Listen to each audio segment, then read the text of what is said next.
Welcome to NewsNation's Backscroll, where we look back at our major news coverage on the most important topics and personalities of our time.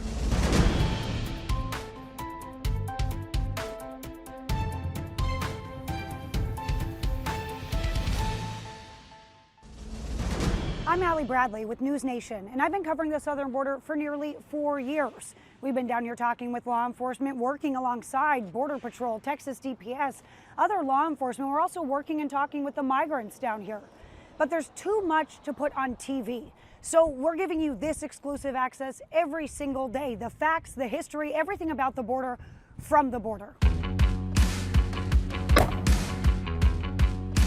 From the border to American cities. What's working and what's not.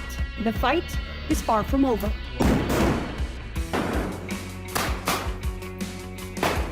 This type of mission set, skill set is zero fail.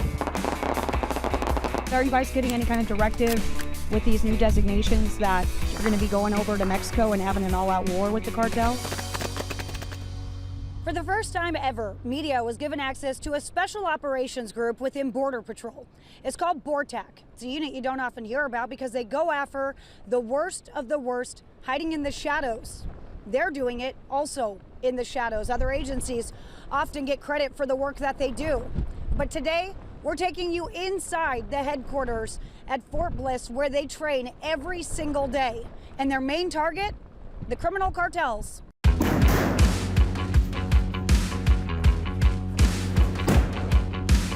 Section 1, broken up into 2 fire teams with that.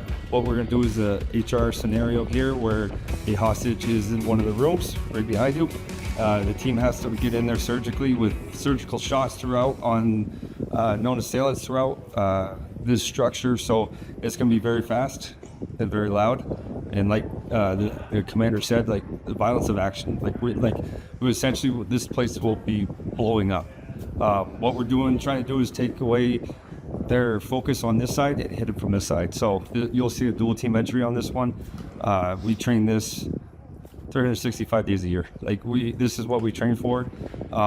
These guys are all invested. They're hand selected to be here, here at the national team. So, awesome. Yeah, Awesome. You guys get your warning. Yeah, exactly. So scared. So scared. Just on the scheme of maneuver on this. So we will move you on the catwalk as far as the bangs will be going. So I think honestly the best place to initially stand here, and then as the team is moving, over there by the deputy commander Nick.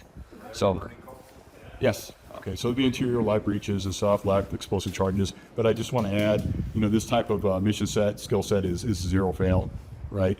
And Dom, the other section leader, got into it on the range there where they're just dialing in how to make that precision shot. That's obviously paramount here because, you can't shoot the hostage. You got to know where you're shooting at. You got to be down to exactly where that ball's coming. So that's 100% what this is, zero fail. And it's something, like he said, it has to be practiced constantly. The minute you're down a week or 2 not treating this, you're already starting to tip over skill sets. Move the breach.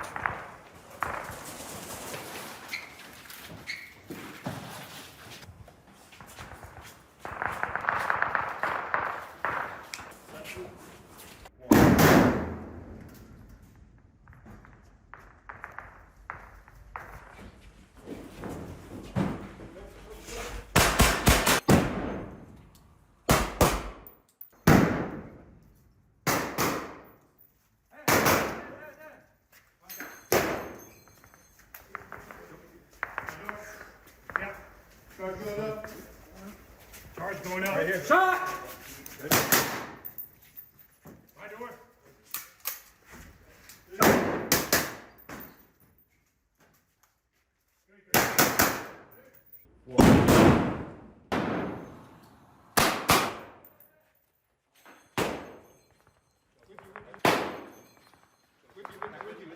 My door. Charge going up.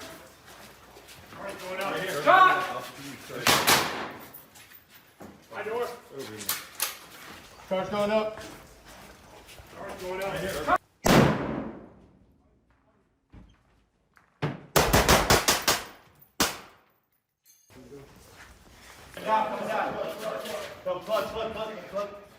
So when it comes to, I regularly refer to you guys as a SWAT arm of Border Patrol. Explain to me how that is accurate and inaccurate at the same time. Right, so typically with SWAT, it's more of a designation for a police department. A lot of urban stuff, and not all, but a lot of them do just primarily urban. Whereas we're more of a tactical unit in the idea that we do everything. We do everything rural and everything on the urban environment. So as we were talking, the targeting piece, our primary mission is those high value criminal aliens, and we'll do that anywhere, right? So whether it's at the border, and we're talking armed cartel members that come across, anything terrorist related or anything with national security ties, then we'll go after them on the border, and that's in the mission set of rural interdiction, special operations, reconnaissance on the border, and even things like vehicle interdictions that take place in this rural setting, we'll do those. We'll also target these same suspects anywhere in America. So in the urban setting, we're doing our high-risk warrant services.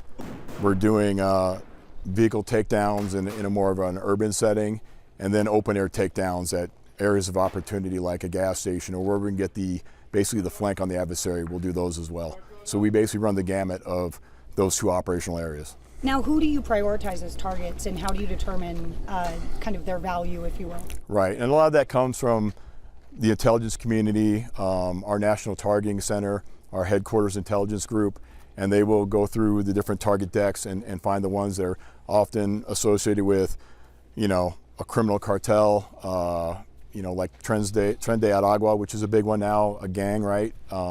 These types of people to target. We've done other ones for other agencies that are more related to terrorism as well. So any of those type of people we prioritize as our biggest, most high priority targets. Now, a lot of people in America think that Border Patrol is pretty restricted to a border, right? 50 miles or so within a border region.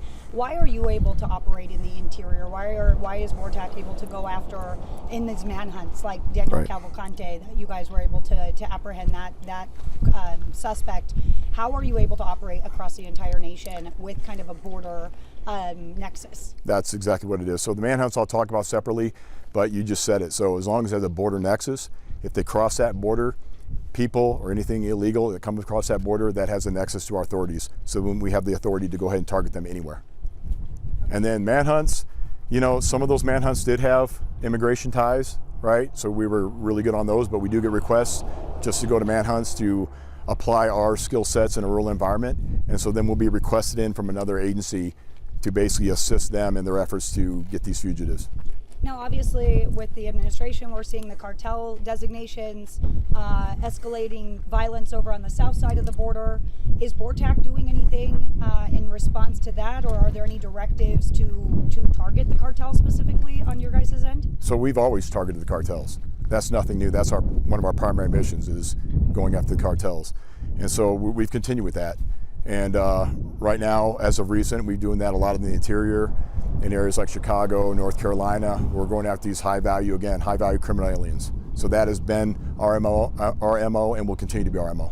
Is there any MO that leads you across the southern border to combat the cartels? So when we do stuff like that, they're in the form of a mobile training team, to where we will go down to Central and South America, get with the host nation. We will train up their police force, and we'll basically show them how we do business here to extend the border further south, to create that net. So, we're not just dealing with it on the southern border. We have these vetted teams within these other countries that deal with it in their countries as well. Anything else that we need to know, or viewers need to know specifically about Bortac and what you guys do and your capabilities that would kind of mean something to them, right? You guys keep the border safe from where they sit. Why does it matter to them at home what you do? Well, the most important thing, and I said it already, was anything that comes across that border that has national security significance or related to terrorism or anything that's going to significantly impact this country, we're going to go after it. We're going to prioritize the most dangerous, and we're going to do what we've always done. We're going to continue to do this. Our range training complex is on McGregor Range, military installation, but this range is ours, so we do open it up with the military, but we pretty much get the latitude to do what we need to do here. We run our selection course here, our certification course here, and all training for Bortac nationwide, and specifically our national team here. So, and Borstar as well. Borstar runs their selection out here, parts of it, and they do some training out here like Bortac. Starting here, starting on the tower, obviously, our tower here, we do rappelling. We can do fast roping right there. It's like a little mock-up of a helicopter, if you will. There's a venue over there for like shaft, going down an elevator shaft.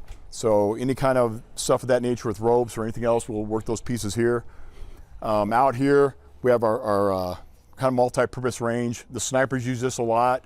There's targets, I think, that go out to over a mile, right, Nick? So they can engage steel that's already in place for our sniper training.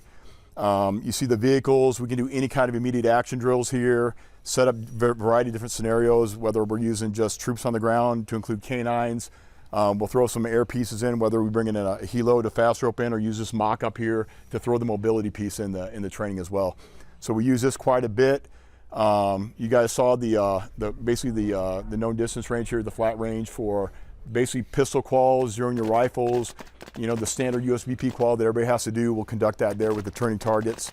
And then as you move beyond over to the side, the next range there's a variety of different types of venues there with the steel, the Bianchi Cup, the Texas Star, and it's just another look of things that you can work as you're working through the things that the unit and the team wants to accomplish for that day. Obviously, the obstacle course is just beyond that. Standard military obstacle course, we use it a lot during selection. Guys will come out, throw their kit on, gas mask, run through it for PT, but you got to have that part of it too.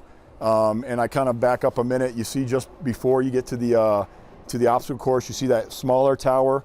That's like our assault climbing range. So we'll use that for free climbing, different opportunities and techniques that operators can use to get the high elevated position. And it's just that, it's free climbing. So there's a storm drain.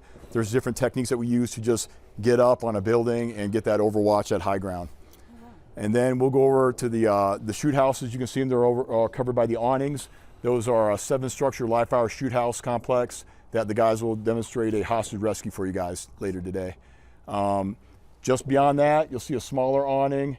And then there's some mock-ups for breaching. You see those, it looks like door mock-ups there. The guys will throw explosive charges on those, work different things with explosive breaching. Basically, it can be used specifically for our operations. If we know we have a problem we want to work over with the breaching, we'll test it out there before we go hot on a live operation. And then there's also just on the very far side of that last awning I pointed out, that's another little kind of multi-purpose range. Guys will use it to get out of the hot sun at sometimes and just sit there and hone in their marksmanship. Have you guys been in many scenarios where you didn't feel like you had the upper hand, like you were in control, like that you got this? Have you been in many scenarios where oh God, haven't seen this before? So we take a lot of time and a lot of interest within the unit on planning. So if you plan properly, you can plan out, the 85%, and then there's the other part, that you have to flex to based upon the adversary. But we tend to, in most cases, be able to plan most of that stuff out on how we do things. Warrant services, stuff in the rural environment. The one part of it that's kind of newer capability with hostage rescue, that's a little more dynamic, and you'll see that to where it's more of a hasty, we're getting there, we're going to execute this. And so the planning, the lead time on that isn't as great as you would on a normal deliberate operation. But to answer your question, the planning's a big part of it. And so planning and trusting your guys. That's right. Knowing that if you get into a scenario that you're unfamiliar with, they have the mental training or wherewithal to react. Right. And we're constantly training scenario-based stuff, so we're throwing things at the guys that they haven't seen before. So if they don't see something that they've seen in training or in operation, they are always flexing and getting good at adjusting quickly. And so that skill set plays out to things they haven't seen before. Yeah, and I would imagine it's just like in our life too. Nothing happens exactly the same twice. Right. It's never going to be just like it was. So you do have to prepare for. That's right. Just about anything. We go on every op knowing that nothing's going to be perfect and that we're going to have to adjust, and the guys are really good at it. So it's something we take very seriously, and we train constantly. We have one of the hardest academies. It's very physical. You're mainly in a rural environment. You're going up and down mountains. So just on a baseline border patrol agent, you got to be in shape. And then, of course, in our line of work, it's even more paramount. So, to your point, physical standard is something that we don't waive standards on. You have to be in shape. That's just considered something you need just to be here, not something that we consider something high end. It's just if you're going to do this line of work, you have to be in shape. You have to be, physically capable of getting to the target and then executing the mission. I mean, you guys are all usually in life or death situations. So whoever's out there with you, the physical element is a big part of it. It is. Right. And again, it's our operational environment. I mean, you look at locations in Tucson, other areas, it's just mountainous, it's rigorous, it's at night, you know, often under night vision goggles, you know, you're moving for miles just to get to the fight, and then you got to have the wherewithal to execute the operation and come back safe. So, yeah. And it's, if you're not, your buddy might be injured because you didn't show up, right? Absolutely. So you all have to be there. Absolutely. Makes sense. Obviously, you guys are definitely putting in the work for it to keep the nation safe. So hopefully we do a good job of showing everybody how you guys are doing that.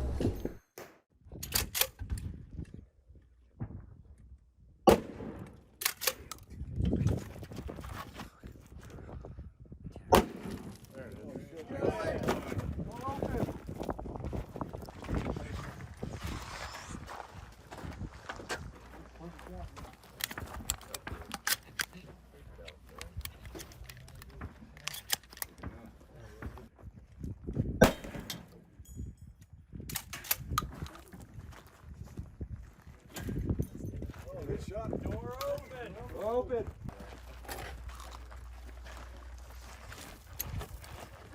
Careful, sir. There you go.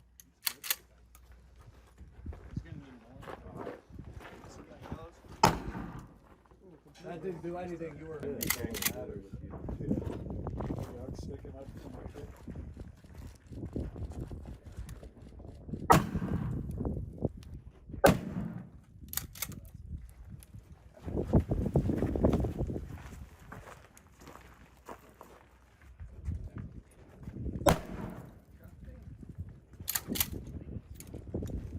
Give it a shot, Ted.